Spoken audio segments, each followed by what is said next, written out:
The PLs king don't asked forget to Afanti to leave a divide the goose meat, like. but he cut off the meatless goose head and gave it to the king, claiming that as the ruler, he deserved to be the head of state. Hearing this reasoning, the king had to accept it. Though he didn't like eating goose head, there was nothing he could do. Then he cut off the goose neck and gave it to the queen. He said the king was the head, the queen the neck, connected like their deep love. So the noble queen had to accept Afanti's goose neck. Next, the goose wings went to the princess, because she would soon marry. The wings symbolized flying away to distant places. Finally, the goose feet went to the prince. Since the prince would inherit the throne someday, the feet symbolized staying grounded and moving forward steadily. The king thought the goose meat would now be shared with everyone. Afanti picked up the goose body and said this part had no special meaning, so it would have to do for humble Afanti and the servants. Furious, the king posed a difficult question. If Afanti couldn't answer, he'd send him to meet his maker. How many buckets of water are in Lake Portal? Just when everyone worried Afanti couldn't answer, his response surprised them all. If this bucket is as big as this lake, then it's 1 bucket of water. If this bucket is half the size of the lake, then it's 2 buckets of water.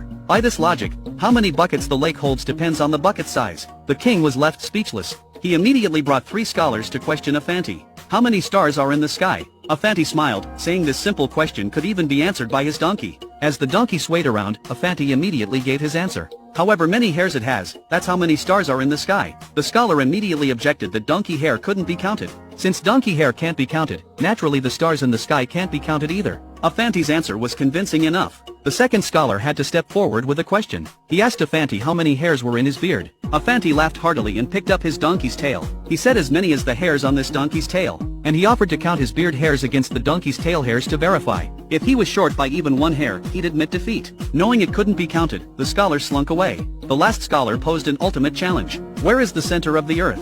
At this question, all ministers said no one in the world could solve it, because no one had traveled that far. But Afanti said this question was still too simple. His donkey could answer it. The donkey tapped the ground a few times. Afanti immediately declared that where his donkey pointed was the earth's center. The scholar didn't believe it and demanded proof from Afanti. But Afanti told him to walk around the earth once to verify. The scholar was immediately left speechless. Thus Afanti defeated all 3 with his wisdom.